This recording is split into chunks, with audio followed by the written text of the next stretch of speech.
Okay, so it looks like we're all set. So good afternoon, everyone. Thank you for attending this surveillance technology public comment meeting for the Seattle Police Department's Group 4 Technologies. Just to give everyone a little bit of a notice, this meeting is being recorded and will be shared online. Information provided, including public comments to the City of Seattle, is considered a public record and may be subject to public disclosure. For more information, you can see the RCW 4256 online or reach out to the city with any questions. Just going over a few basics of Webex here. I believe that all attendees will be muted by default, but we will open it up for comments later on in the session when you can use the raise hand feature to present your comment. So we have a couple of information on the slides available here. And that way that you can see how to use the Webex functionalities here. Some of this has been disabled for the moment, but will be enabled later on during the comment portion. And for our dial-in attendees, once the meeting starts, if you have a question, you can press *3 to raise your hand. Once you've raised your hand, you'll hear the prompt, you have raised your hand to ask a question. And please wait to speak until the host calls on you. To hear a list of commands available during the meeting or event, press * twice. And if you no longer want to ask a question or present a comment, or the host has already called on you, we ask that you please press *3 to lower your hand. You will hear a message, you have lowered your hand. A couple of ground rules as we have our surveillance public comment code of conduct. We ask that folks be respectful of diverse opinions and experiences from other commenters. To be an active listener during presentations, and please hold questions or comments until the end. Anyone exhibiting disruptive behavior, intimidation, or aggression may be muted. If so, they will be asked to provide a comment online or by letter.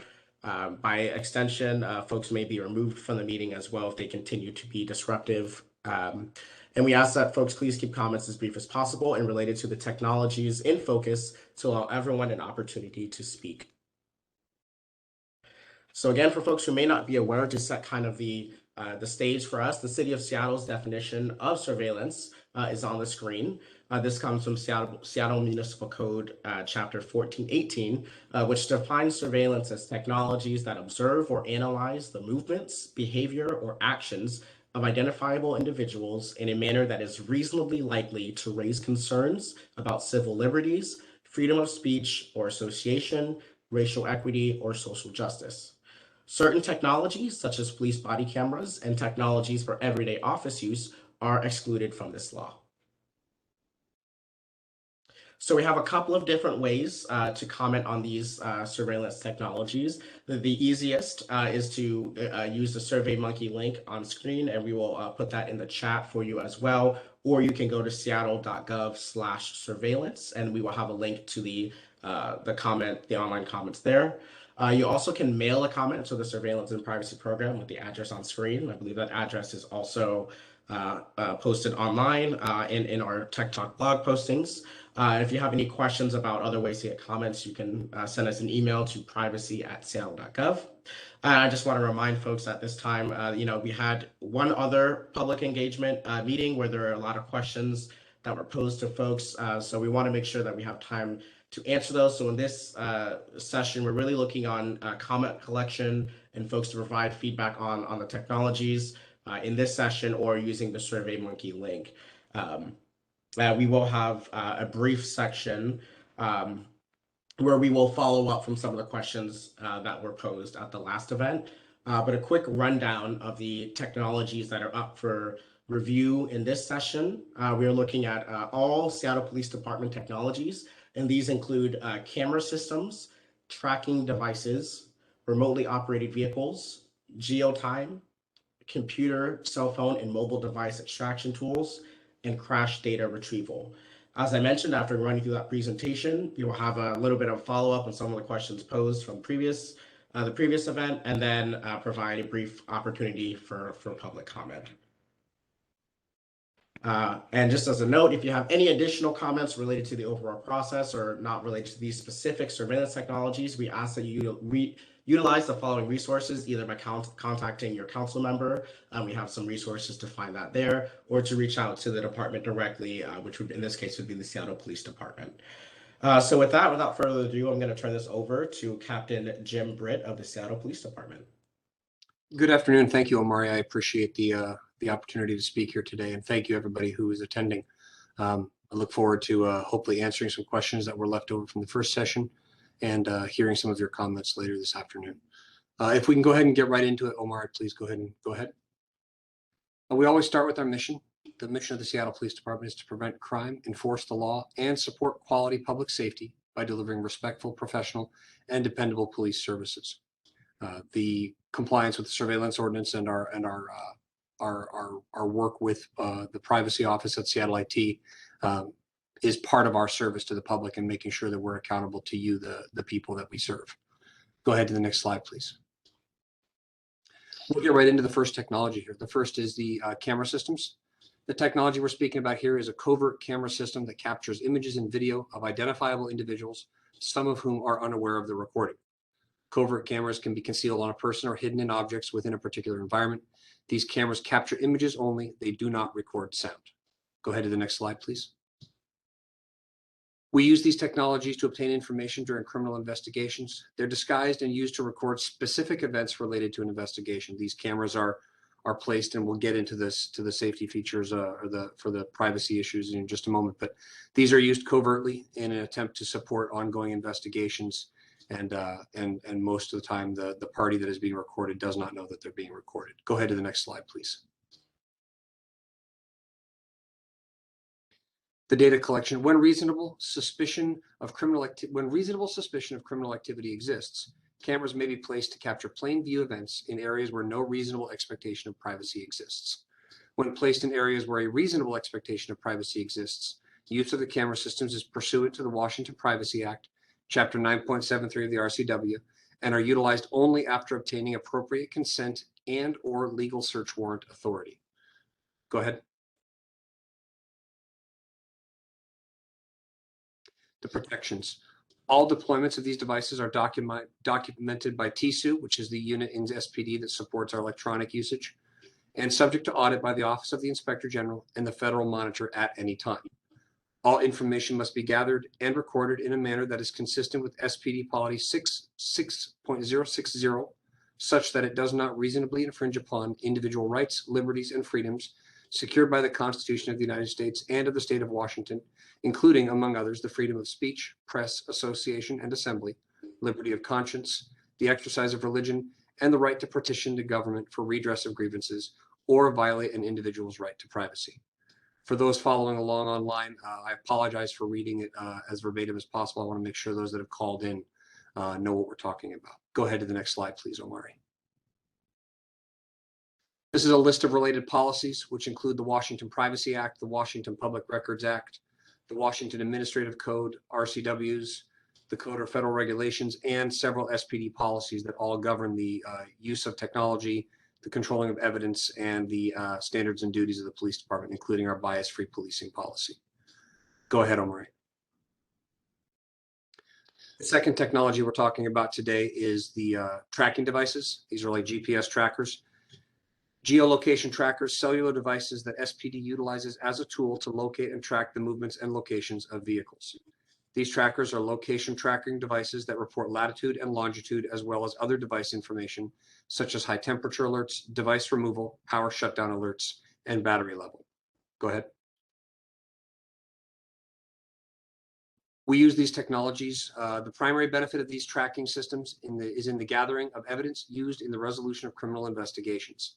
Proper gathering of location evidence of criminal activity by the police supports SPD's mission to prevent crime, enforce the law, and support quality public safety. Trackers allow SPD to remotely track vehicles electronically. They also allow SPD to locate vehicles and individuals that are sought in connection with an active investigation. They are only utilized with consent of a witness, a confidential informant, or within the scope of a judicially issued search warrant. Go ahead. Data collection. Tracking devices are only utilized with express consent or search warrant authority. These devices report latitude and longitude coordinates on a predetermined schedule that can be adjusted by users remotely. Data collected from the tracking devices is provided to the requesting officer or detective for inclusion in the investigation file and is stored following evidence guidelines. Go ahead. The protections. All deployments of these devices are documented by TSU and subject to audit by the Office of the Inspector General and the Federal Monitor at any time. Again, all information must be gathered and recorded in a manner that is consistent with SPD Policy 6.060, such that it does not reasonably infringe upon individual rights, liberties, and freedoms secured by the Constitution of the United States and of the State of Washington, including, among others, the freedom of speech, press, association, and assembly, liberty of conscience, the exercise of religion, and the right to petition the government for redress of grievances or violate an individual's right to privacy. Go ahead. And again, we have the list of related policies, the Washington Privacy Act, Public Records Act, the state law regarding retention schedulers for recorded documents, the municipal code, and the SPD policies that were previously discussed. Go ahead. Remotely operated vehicles. ROVs are unarmed robots controlled, ROVs are unarmed remote controlled vehicles utilized by SPD SWAT, arson and bomb, and harbor units to access areas that are potentially dangerous for personnel to physically enter. All SPD ROVs are controlled by SPD employees operating handheld controllers from a safe position nearby.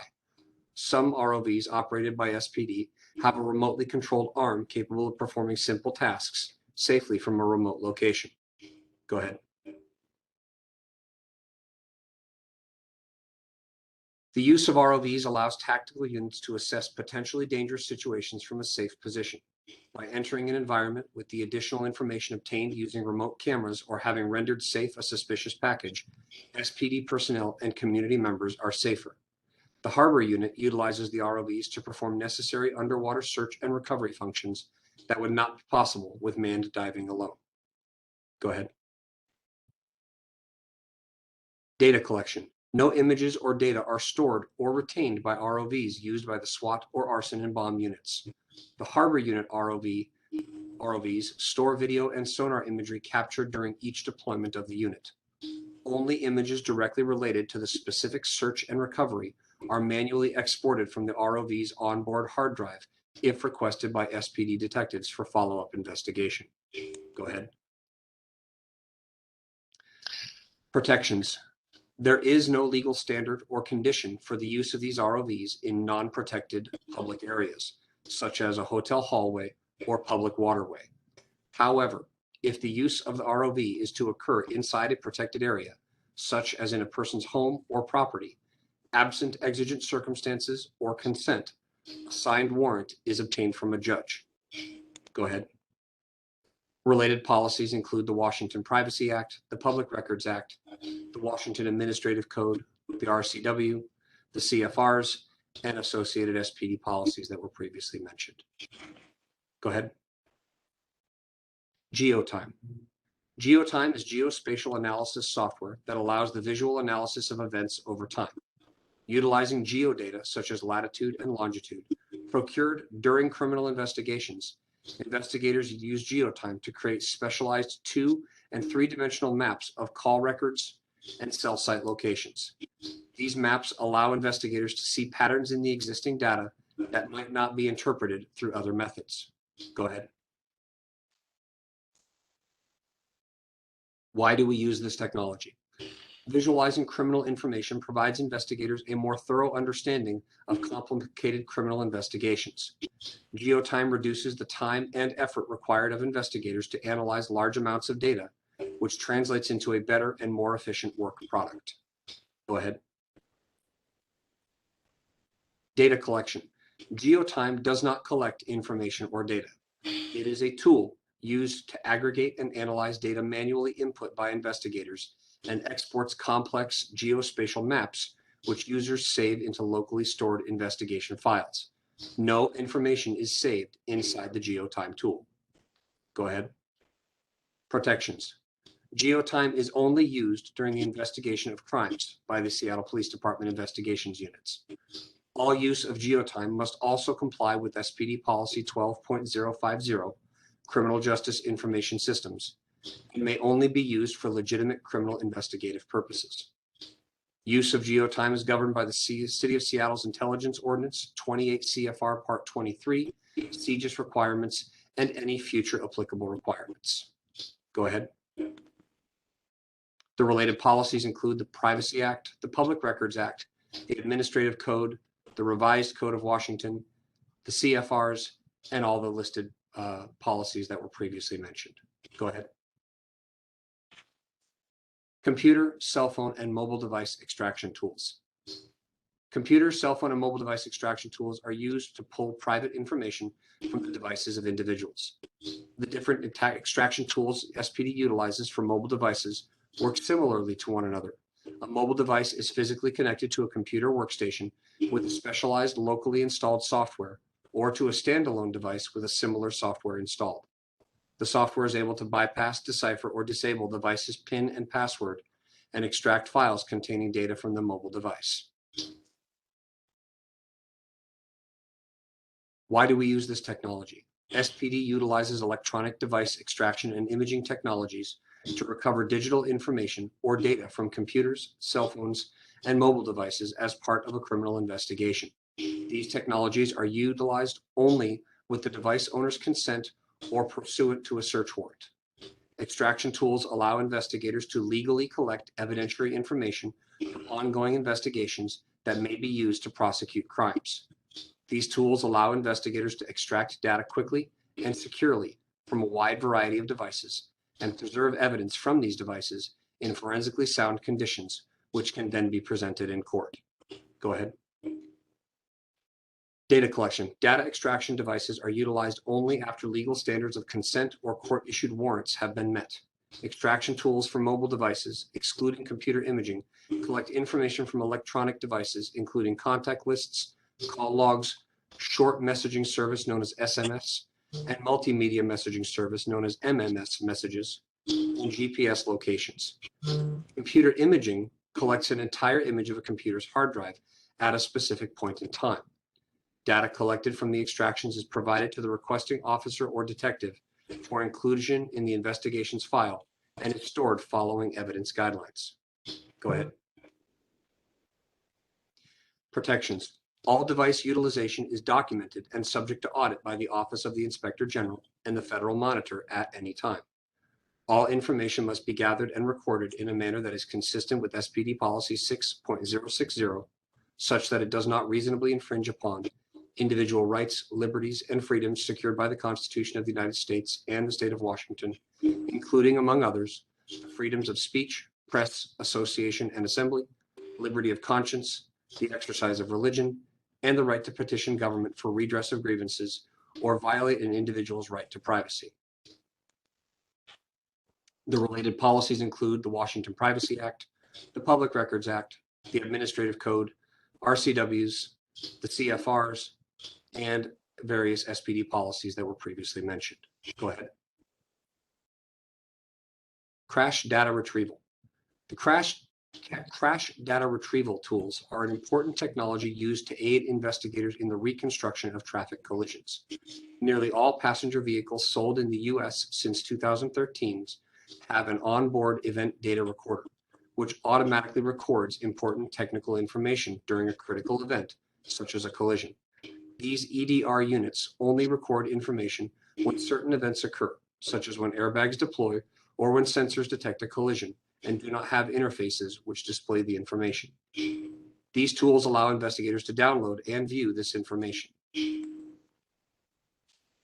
SPD utilizes CDR tools in the reconstruction of traffic collisions. These tools allow investigators access to information recorded by vehicles around the time of critical events that are associated with vehicle collisions. The CDR technology utilized by SPD is required to download and view any data recorded by the EDR units. Data collection. CDR tools collect information stored in the vehicle's EDR units. These tools are utilized only after legal standards of consent and/or court-issued warrants have been met in the investigation of a traffic collision. SPD uses CDR tools when it investigates collisions involving specific circumstances, such as the death of any person, life-threatening injuries, hit and run collisions, collisions involving substantial bodily injury where it appears a driver was negligent or under the influence of alcohol and other drugs, vehicular homicide, felony eluding, felony DUI, and other vehicular crimes. Protections. CDR tools are utilized only after legal standards of consent and/or court-issued warrants have been met, as required by the Washington Privacy Act, Chapter 9.73. Use of CDR tools is constrained to the conditions stipulated by consent and/or court order, which provides the legal authority and the scope of the collection. All uses of CDR tools are documented and subject to audit by the Office of the Inspector General and the Federal Monitor at any time.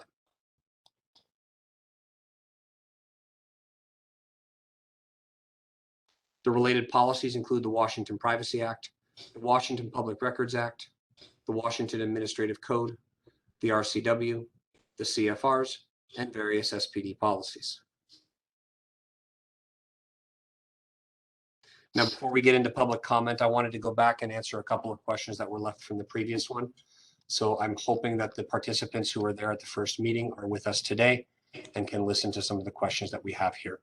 So the questions, I'll start with Geotime, as there were many questions associated with Geotime. So hopefully I will get to the questions that were asked. The question that was asked last week was, or last session, excuse me, was which Geotime products does SPD use? Is that Geotime Desktop, Geotime Glimpse, Geotime Enterprise, and or Geotime Live? The answer to that is that we have 2 Geotime desktops and 7 Geotime Glimpse licenses. And I'll come back to how those are used a little more in just a moment. The next question was, could you share how often Geotime is deployed? For example, how many times a week it's deployed and for how many investigations a week? The answer I received from the detective that uses it the most is 1 to 2 times per week, and that is pretty much the only detective that is using it. The next question was, does SPD utilize the social media analysis functionality that Geotime provides? The answer is no, we do not. The next question was regarding Geotime. Who hosts it? They wanted to know if it's hosted online by Uncharted Software or if it's hosted by SPD. It's hosted by Uncharted, and non-SPD do not have logins and would not be able to access. That was the other question that was buried in there as well, was do non-SPD employees have access to this portal? And the answer is they do not have a ability to access the portal and get through it. The next question was, we see it's internet accessible, but do you need to have SPD authentication to get into it effectively? And would you still upload data to it, or do you use Geotime? The answer to that from the detective I spoke with is that data is uploaded for processing and returned to SPD with the results. So Geotime does not keep the data. Question here was, can you share what measures are in place to verify the accuracy of Geotime analysis? And the answer to that is that the normal investigative process, when the information comes back from Geotime, the detective who is receiving that information from Geotime would validate both the location information that came through and the other information associated with the analysis provided by Geotime. So that's part of the standard investigative process, is vetting all information that comes back into the investigation. Question here was, when was the last time an audit of Geotime was conducted? And I will need to refer that question to the Office of Inspector General. However, SPD is prepared to work with the auditors as required and are prepared to provide the information needed for their audit whenever they conduct the next audit. The next question, it says, it's known from trying to ascertain through public records or whatever contract there would have been between Geotime and Uncharted Software and SPD, that it's not contractual like software license, and in terms of service, you'd agreed to. But we know that from the details from the Public Records Act request that SPD has 2 floating licenses for Geotime. At least that's what I think it was as of 2019. So I'm assuming that those 2 licenses mean that only 2 workstations can use it. So I'm wondering how many people use it then? Can anybody then who can access, and how many people are we talking about? The answer to that is we have 2 desktops, which are on computers secured within our Intel unit, which is a very secured access unit. And we have 7 Glimpse licenses, which allow web access to the portal. 3 detectives have active licenses and have access to it. And we have one detective that actually uses it regularly. So a total of 3 detectives that actually access the terminal, or the glimpse. The question here was, the answer to 3.2 in the SIR is that the data analyzed using Geotime is distorted via warrant. They weren't sure what the word was there. I'm guessing it was gathered via warrant. Does this mean that both no private information without a warrant nor any public data is ever added to Geotime? And the answer is no. We can pull business addresses and other publicly available location information relevant to the case and add it to Geotime. The example the detective gave me was if we know that there's a robbery investigation going on involving marijuana dispensaries, the detective can pull information from publicly accessible information regarding the locations of dispensaries and input that into Geotime, into Geotime to support the investigative efforts for that process. Last 2 questions on Geotime.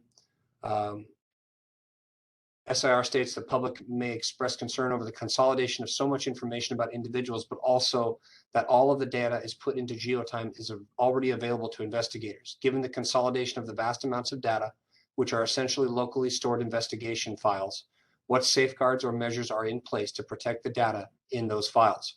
For example, is the data encrypted? What are the controlled and access mechanisms?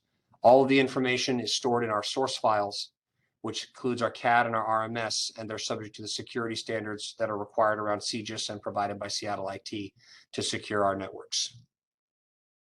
And then the analysis that's conducted using the information is sent back to the detective and is stored in accordance with our evidence protocols. The last question about Geotime was, are the software security controls like authentication, authorization, logging in, etc., the same? And ensures that those security controls are indeed the same, and how many SPD employees have access to the portal.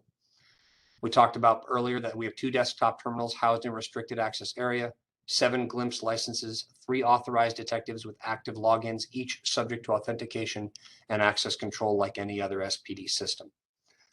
That was the remaining questions that we had lingering from Geotime from last session. And now I'll get into some of the other questions that were lingering. I believe many of them were about the extraction tools. It says here, what vendors provide SPD the extraction tools and how many extraction tools SPD currently owns? SPD is asking that we not be required to disclose the vendors at this time, similar to what we requested regarding our audio recording and video recording devices for the same reasons, as it could hinder our investigative efforts if a person were to develop countermeasures. If counsel requires it, as they did in previous SIRs through an amendment, we will of course comply with that. But at this time, we won't be disclosing that information. Another question here was concerning the mobile device extraction tools. Does SPD utilize what would be called white glove type services for the digital forensics providers tool that entails either physically handling the device over to the tool provider or providing an image of the device to the tool provider? The answer I received is yes. On occasion, when time is a critical factor, we will send a phone to the vendor and they will return it with the extracted files. Not terribly often, since we are able to do it better ourselves now. So it's a very rarely utilized function, but we do have that ability, and we have on occasion taken, we've used that option. This was a specific question regarding 3 prior investigations, one involving handing over a phone to the sheriff's office to do a chip-off extraction. In 2018, handing one to the sheriff's office to decipher a PIN, and handing one to the sheriff's office to attempt to alter the phone's operating system to disable the password. The question related to those was, when these kind of events occurred, do those kind of events entail the detective working out of the facilities or the phone physically given to King County? In these cases, King County took custody of the devices, maintaining the chain of custody as required for evidence, then returned the devices to us along with the extracted files. So to answer that question, the phones were physically given to the King County Sheriff's Office. Could you share what specific safeguards are specifically in place to protect data from unauthorized access, and is there a way to SPD to provide an audit trail? Extracted information is turned over to the case detective and handled in accordance with electronic evidence policies. The unit that does the extraction does not keep the files. The operator of the extraction tool keeps a log associated with the use of the extraction tool as required by our our policies and is subject to audit by the Office of the Inspector General, the Monitor, and SPD audit systems. Looks like there was a question buried in here about the tracking devices. This was related to, it looks like we actually answered this question last week, but just to close the loop on it, it was asked if SPD is doing something to ensure that these devices are not being used disproportionately in investigations of certain groups, such as Black people or people of color. The answer that was given at that time is, well, that would be a part of the equity metrics that I have no doubt the City Council will require as part of the approval of the SIR. And so that will likely be one of the amendments that the council will tack on if and when this reaches the committee there. And then they would likely ask SPD to develop metrics, or that could be reported and used for that purpose. Regarding mobile device extraction tools, how many people have access to the mobile device extraction tools and how often are they deployed? I was unable to obtain a clear answer to that at this point, and so I'm still working on getting that answer. So my apologies to the person who asked that. There was a question here regarding the mobile device extraction tools. I apologize if you've already clarified this, but if you could share what the process of obtaining consent for the phone owner looks like. Is the person provided an opportunity to consult with an attorney before they make a decision? Is there a script the officers and detectives follow? And if so, could you share briefly what that script might say? And forgive me while I try and pull up the search I had here just a moment ago, because I won't be able to share my screen with you because this is protected information, because it's an actual form that I want to make sure everybody is aware of. We use what's called the consent to search form, which covers what's called the farrier warnings for any person who's providing consent. One of the questions that was asked last week or last session was, does the person have the opportunity to consult an attorney? And absolutely, because this is voluntary consent and not subject to a warrant, the person has the opportunity to consult whoever they might feel the need to consult to ensure that they are giving consent freely and appropriately. The consent form starts with a section about name, race, gender, date of birth, on this date, at this time, at this location, declare that I am the owner in legal custody or control of the premise, the vehicle, or the item described below. And then it has 4 pieces that contain the farrier warnings. I understand I may lawfully refuse the consent to a search. I understand that I may lawfully revoke consent to the search at any time, which means if we're already doing the search, at any point they become uncomfortable with how we're doing it, they can say, well, nope, we're done, no more. I understand that I may lawfully limit the scope of my consent to certain areas of the premise, vehicle, or item, and that evidence found during the search may be used in a court processing against you or any other person. And those are the 4 parts that are there. And then it says, I hereby authorize officers of the Seattle Police Department to conduct a complete search of the following described premise, vehicles, or items below, and take any letter, paper, material, or other property, including contraband, which they believe may have evidentiary value. And then it has the premise or vehicles located at, and it gives the location where the search is to be conducted. It gives an opportunity to give information specific to vehicles. And then down below it says personal items such as backpack, purse, etc. And then it asks for the description. So if we were searching a device, we would list the information about the device. And then down below, there's an opportunity for them to express limitations. They can check the box for none, or they can list it as follows. They can write in the restrictions that are provided. And those complete what's called the farrier warnings, which are required to be given. And then down below, it has the opportunity for the person giving consent to sign. The primary officer signs, a secondary officer signs, and then also it has a place where a witness signature, if there's a non-SPD witness that's requested by the person who might want to have somebody witness it. So that kind of goes into how consent process works. Hopefully that wasn't too long-winded or too dry for folks, but there was a question about non-English speakers and how is it different. The only difference in that case is that we would try, if at all possible, to have some kind of translator on site that could help with that, or if need be, we would utilize the language line to help us walk that person through that form and to make sure that we have authorized consent and informed consent for that person.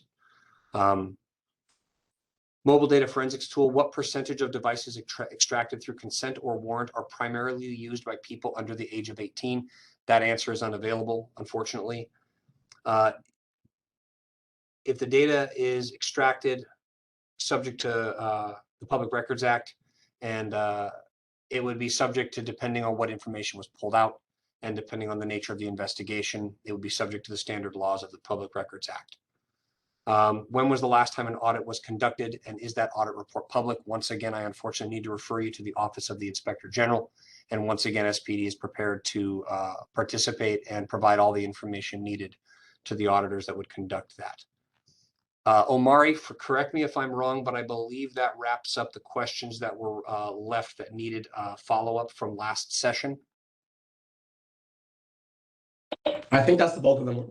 Okay. I think there might be a few that might be outstanding here or there, or some of the more similar ones. I think thinking about the one that we have in the chat right now from Nicole, speaking about vendors. I think with this particular group of sensitive technologies, I don't want to speak on behalf of SPD, but it seems like from what you guys have said in the public meetings and to council that disclosing the vendors or make and models of some of these technologies may inhibit their effectiveness or put investigations at risk.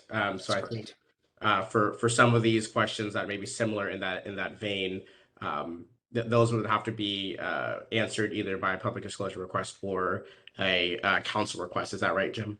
That's correct. And I know that just recently the council did approve an amendment that would require SPD to disclose the vendors of our audio recording devices. So I would anticipate that the council would likely have a similar response then, but our request is going to remain the same with council to consider that prior to passing the amendment. So we're going to decline to answer that at this time. But of course, if and when council passes such an amendment to the SIRs, we will absolutely fulfill the requirements that are put upon us for that.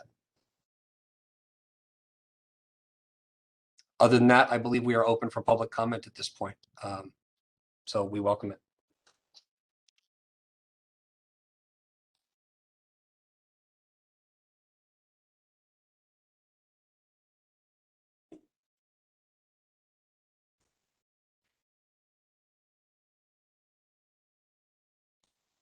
Looks like we have Cynthia raising her hand, so I'm going to unmute Cynthia at this time.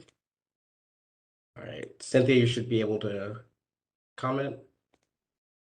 Has SPD ever deployed the covert location tracking devices on a vehicle that's known to either be a taxi cab or a rideshare vehicle?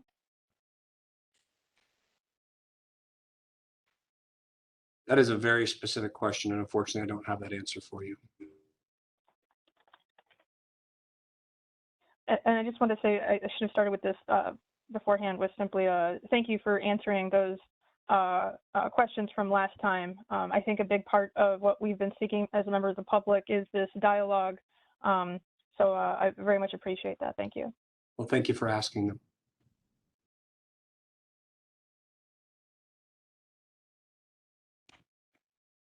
And next up, I see Jen Lee with a hand up.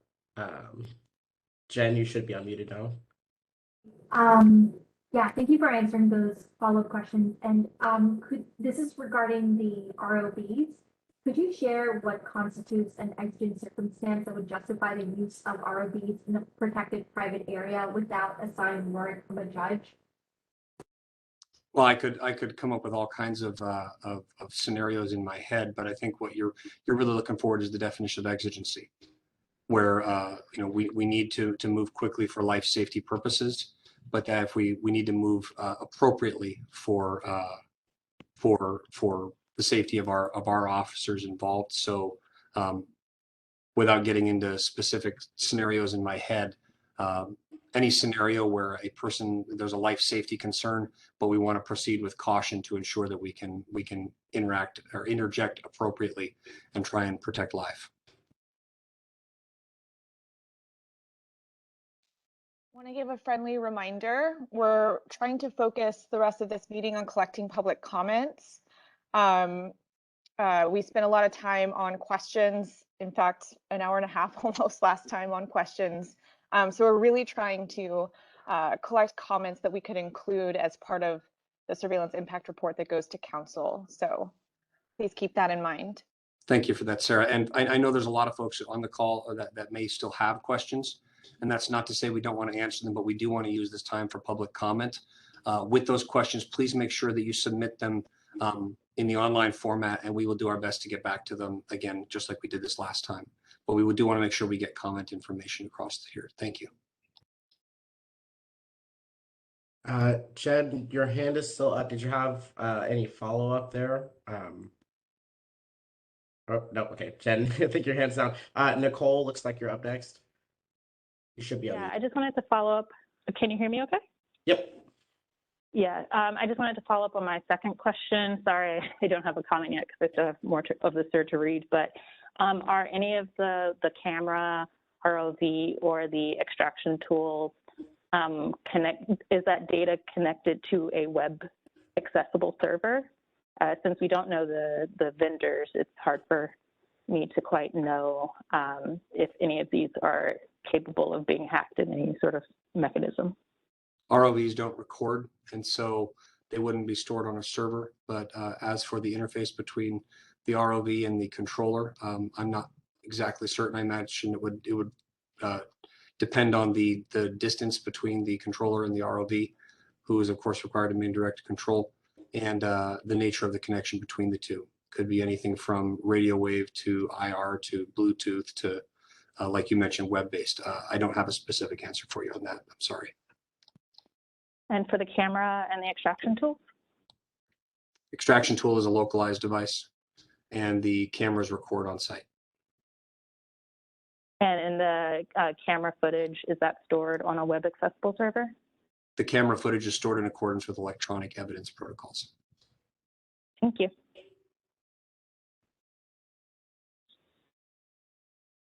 Looks like Cynthia up next. Hi. Yeah, I just wanted to, before continuing, just let you know that I do have a lot of questions still, since there's 6 technologies all in this one group. So mainly only had time to get through 2 of the technologies last time. That still like leaves the 4 others.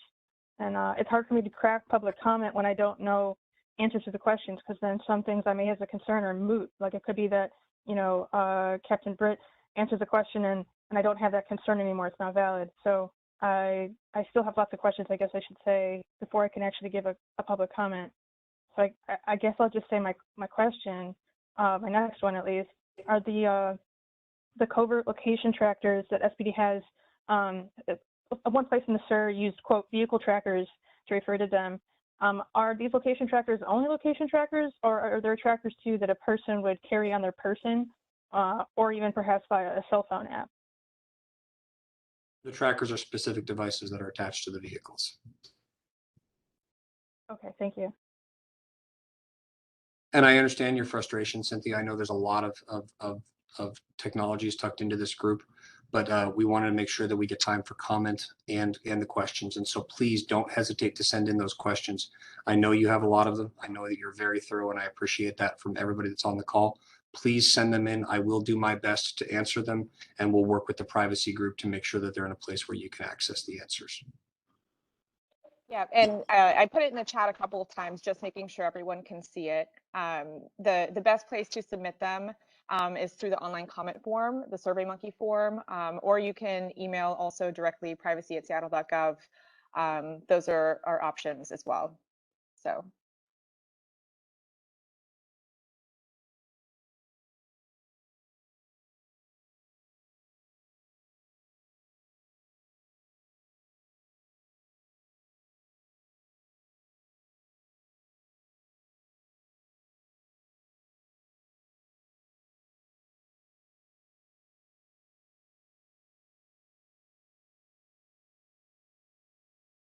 Yeah, looks like we have Cynthia.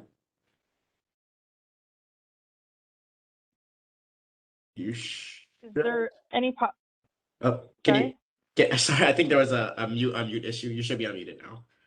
Oh, okay. Maybe my bad. I might have clicked it. I shouldn't have. Is there any policy defining the incident types for which SPD can use the location tracking devices, or can they be used for any kind of investigation? I'll pull up the policy right now and take a peek if I can. And I do believe, Jim, also, and correct me if I'm wrong here, I think all of SPD's policies are publicly available, right? They are. The manual is online, yes. Yeah, so those are available to look up as well. Yeah, we can try. I might try to see if I can put them in the chat, at least a link to kind of the main manual, and then you can kind of cross-reference those with the ones that have been listed in the presentation. I don't know how to send a chat to everyone. I think for this this style of webinar, Omari, it's a direct response. So Oh, I think you have to highlight one of the things in the chat and then type the answer or I the see. response in there. Yeah. And Cynthia, even if it's not directly mentioned in the policy, the sheer number of cases and the nature of the device and the amount of work that goes into using, approving, getting a warrant for all of that would restrict it to serious investigations. So just the very nature of the use of this technology and the monitoring of it and how it has to be utilized would restrict it to the most serious of cases.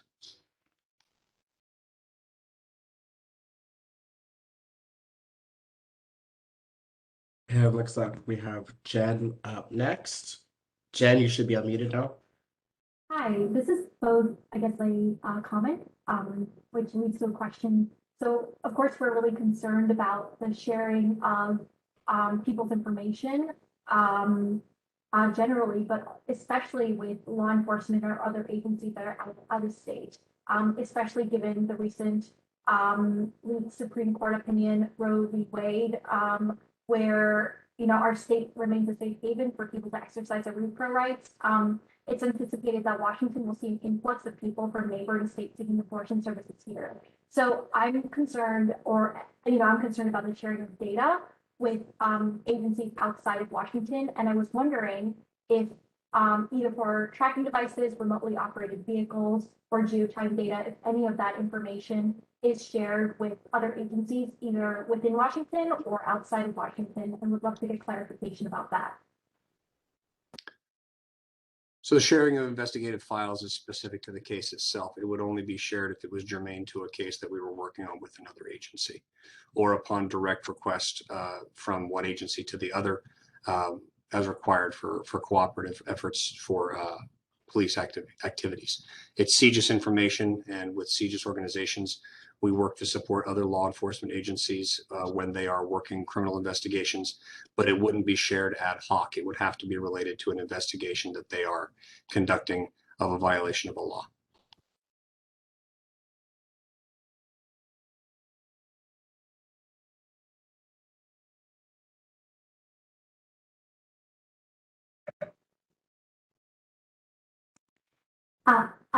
I guess, just to clarify, for remotely operated vehicles, are they shared with other law enforcement agencies such as the FBI, as well, and tracking devices as well?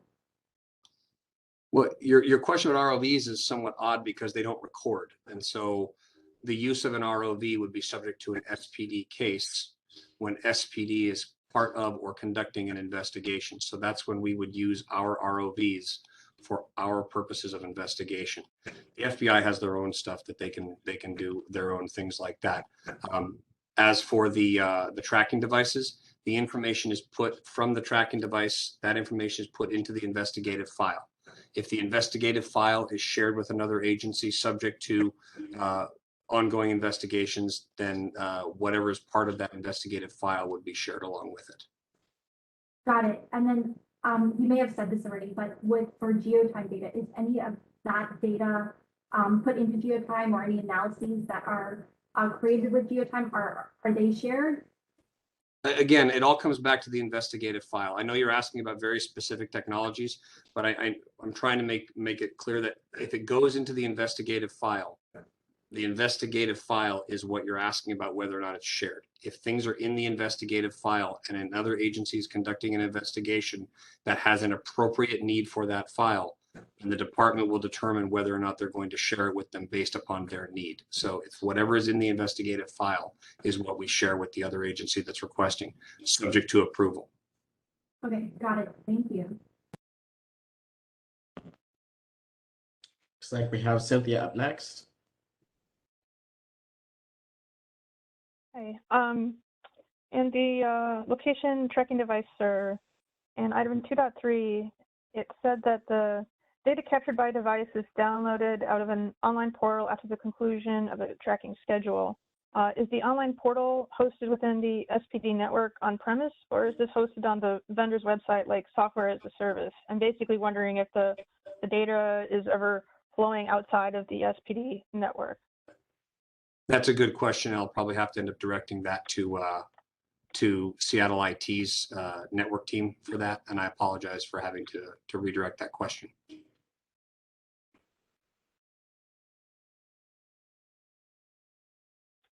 Those types of technical questions can be challenging if you don't have every single, all the people, right? All the rates me's.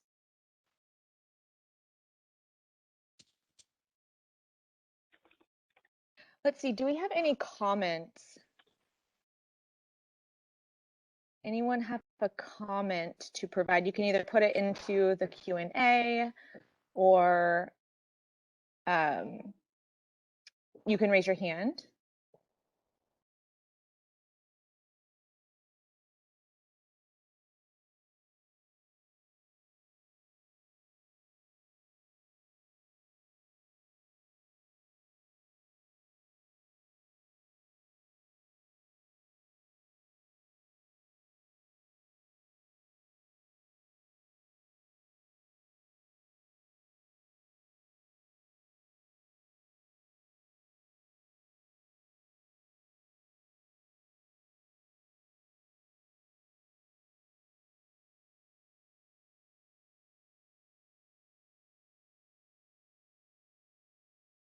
I have no doubt that there will be a slew of questions that come in through the online portal. I have no doubt that there will be several comments that come in through the online portal.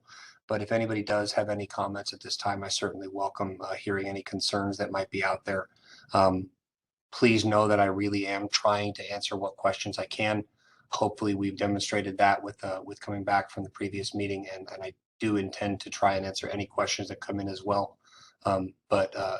Please, if you have comments that you'd like to share at this time, please make sure that we're aware of them.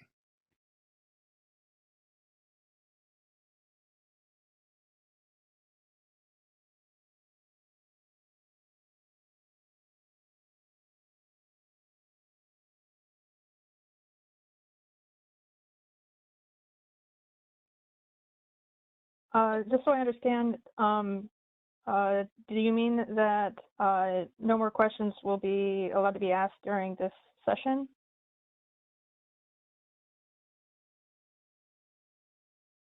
We're trying to focus on gathering the public comment to become part of the SIR as much as possible, especially because there were so many questions asked last time that Captain Britt has done a really good job trying to get those answers to and provide back to you guys. So any questions that continue to come in through the form or email or things like that, we'll hand over similarly to try to get those answers out as well. But we really want to make sure we're gathering as much public comment as possible, because ultimately that's what we're tasked here to do is to gather public comment to incorporate into the SIR and provide to council so they can see what those comments look like.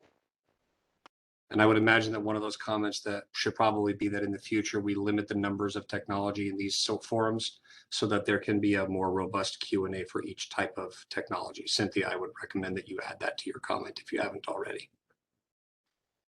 I see, thank you. Because I would say that I think the intent in the ordinance was to have an informed public give comment so that it's useful feedback. I would agree with that, and we're doing our best to keep people informed, but we also want to make sure that we get the comment in. In the future, we'll hope to reduce the numbers of technology per these sessions to make sure that we can do exactly what you just described. Yeah, I agree. I would also add, I think part of the reason we're trying to limit the questions is because we don't have all of the folks, whether that's on the Seattle IT network side or security side or other SMEs and various departments within SPD. Part of the reason why some of these SIRs take a long time to draft is we have to go across a lot of different units or departments or bureaus to get some of these answers. So not all of them can be answered in the presentations.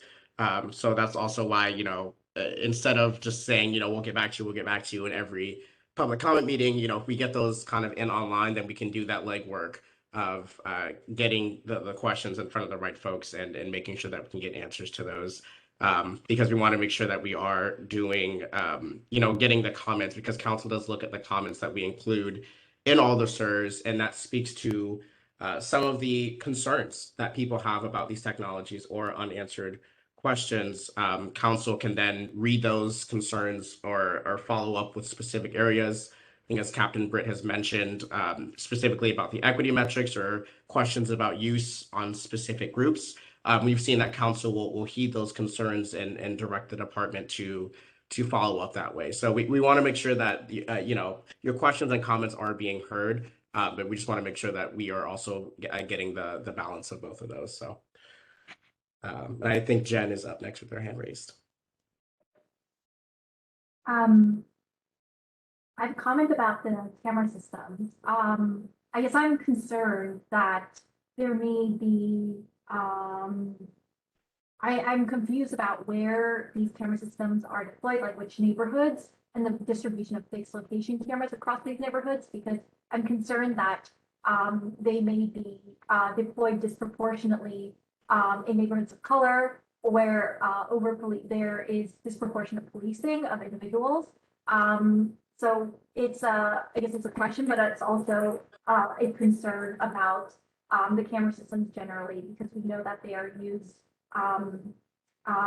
for policing, and I'm concerned about different communities' impacts. Well, I'll respond by saying that like I said, the equity metrics that will be placed upon us, most likely by the council, would require us to address that very concern. Thank you for that comment. Next up, we have Cynthia. I just wanted to understand, since the expectation is to give questions through the SurveyMonkey link, given that the prior questions were answered here in this meeting and that there's not another public engagement meeting scheduled, when questions are submitted through that web form, where or when both would we be able to get those answers then, if it's not in this meeting? The when will be as quickly as I can get those answers, and the where, I'm going to hope that Omari and Sarah have a place where we can post those answers. I believe that the privacy website may have a place where we can host that. Yeah, what we've done in the past is either post them when we post the video of the recording and the meeting. We also can post an additional document containing some of those answers. So if you go to seattle.gov/surveillance, and when you scroll down to some of the public meeting sections, we can have a section there for follow-up answers. Or like as previously mentioned during the council presentations and deliberations on the technology, some of those will be brought up in the essential staff report or other reports related to the actual ordinance that goes into approving or making modifications to the use of these technologies.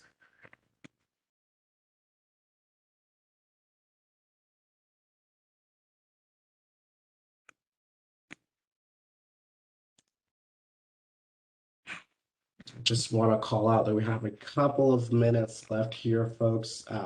Again, just doing a last call for any comments, or just making sure that folks are aware that we can go to the SurveyMonkey link to drop those comments or questions.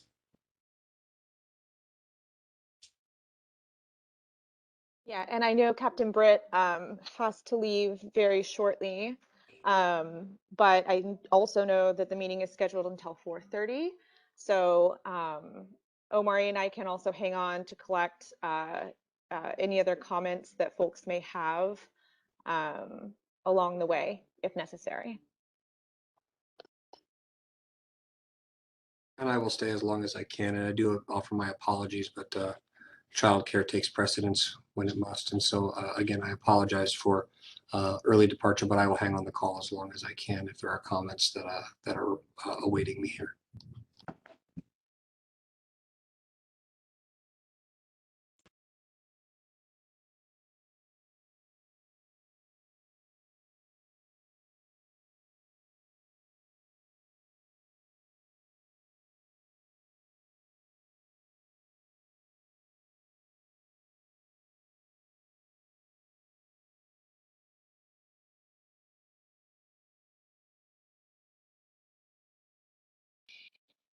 Not seeing any additional comments yet in the chat.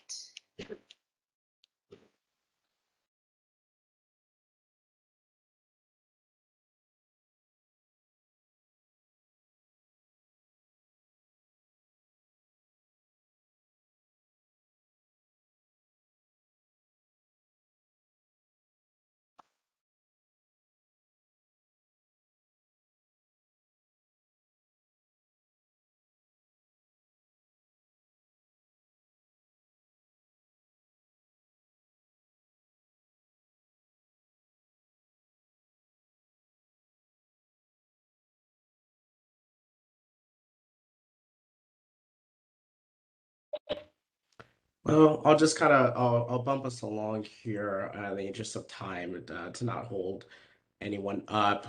So if it seems like there are not additional comments, it seems like folks may have additional questions. So we want to make sure that you are able to get those. So please visit the Group 4B Technology Survey to submit additional comments or questions.